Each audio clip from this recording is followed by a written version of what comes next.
Hello everyone, আমি চলে এসেছি আবার একটা নতুন ভিডিও নিয়ে। অ্যান্ড ভিডিওটা আমি দেখাবো সুন্দরবনে আমরা কী করছি। আমি আর আমার কিছু ফ্রেন্ড মিলে গেছিলাম।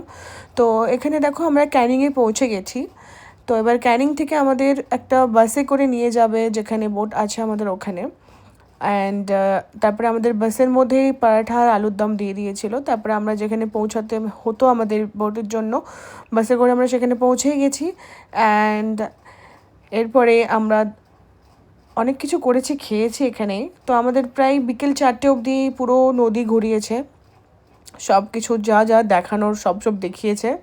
অ্যান্ড প্রথমেই ওয়েলকাম ড্রিঙ্ক, তারপরে পকোড়া দিল, চিকেন পকোড়া। তারপর একটু আরাম করে নিচ্ছিলাম আমরা, বিকজ অনেক ট্রাভেল করেছি, রাতও জেগেছিলাম বিকজ আমাদের কাজও ছিল। তো একটু এনজয় করে নিচ্ছি ভিউটাকে। তারপর লাঞ্চ করে নিলাম। লাঞ্চে তোমরা দেখতেই পাচ্ছ কী কী আছে। গোলদা চিংড়ি, কাতলা, আলু ভাজা, ডাল, পাঁপড়, চাটনি, অনেক কিছুই ছিল।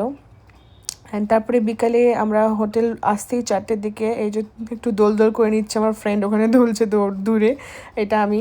সো সন্ধ্যাবেলাতে আমরা একটু নাচ দেখলাম, ওখানকার আদিবাসী নাচ যেটা হয়। তারপর চিকেন পকোড়া আবার দিল রাত্রেবেলাতে, সন্ধ্যেবেলা দিল। অ্যান্ড আমরা একটু বাইরে কফিও খেতে চলে গেছিলাম। তার আগে আমাদের চাও দিয়েছিলো হোটেল থেকে, তো আমরা একটু কফি খেতে বেরোলাম। একটা ছোটো ক্যাফে ছিল পাশেই। অ্যান্ড একটু এনজয় করলাম আমরা এখানে। তারপরে মার্কেটেও গেছিলাম, যেটা আমি ভিডিও করতে ভুলে গেছি, দেখে নাও।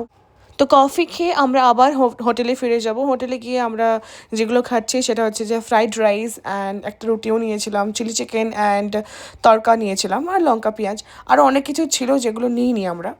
সো খাবার খেয়ে আমরা ঘুমিয়ে যাব 11টার মধ্যে, কারণ নেক্সট দিন আবার যেতে হবে। টাটা।